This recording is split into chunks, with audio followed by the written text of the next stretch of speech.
Marehemu mara kwanza nimekutana naye miaka mingi sana, miaka karibu 46 hivi. Nilikuwa nimepata ajali nikiwa natoka uwanja wa ndege siku ya pili ya Idi, gari likapinduka likapelekwa Muhimbili. Siku zile Muhimbili sio kama Muhimbili ya leo. Muhimbili ilikuwa tofauti kabisa.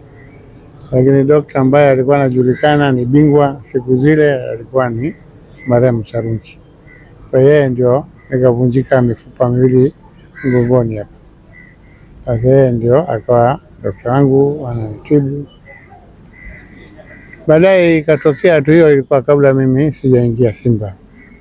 Baadaye imetokea nimeingia Simba, ndio tukawa marafiki wengi, maana alikuwa ni Simba damu sana.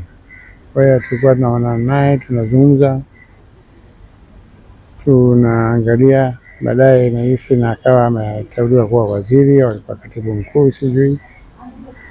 Kwa hiyo urafiki wetu ndio ulipoanza. Na kwa kipindi cha urafiki wenu, labda kitu gani ambacho unaweza ukamkumbuka kwa sasa hivi ambapo amepoteza maisha?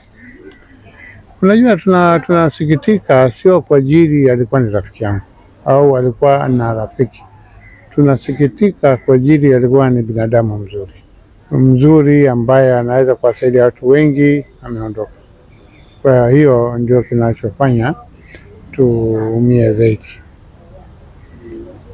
Sidhani kwamba anaweza kuja mtu yote hapa akazungumza maneno mabaya kuhusiana na marehemu.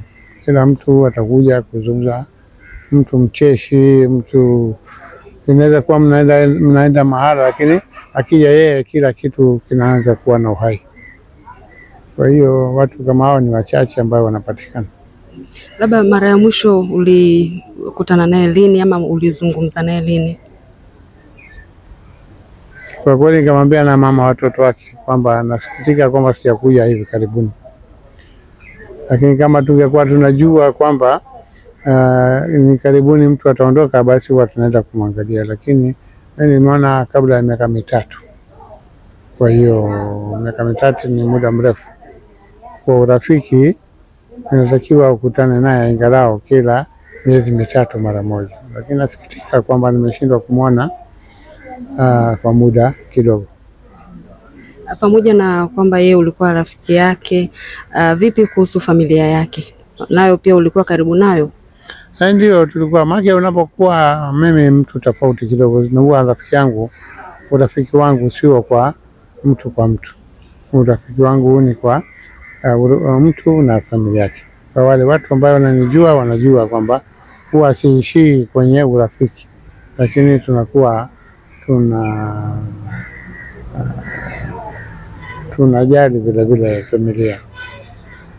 Nakumbuka kwamba tulipocheza na Stella mwaka 93, marehemu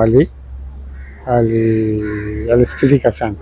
Alikuwa uwanjani pale tukafungwa, kwa akasikitika sana. Na alikuwa haoneshi hafichi hisia. Anasema mimi ni Simba basi. Kwa hiyo siogopi wala sifichi. Asante. Ili kuwa mwanafamilia bora wa Global TV, usisahau kusubscribe, like, kushare na kucomment. Baada ya kusubscribe, bonyeza alama ya kengele ili kupata taarifa kwa kila video inayopanda Global TV Online.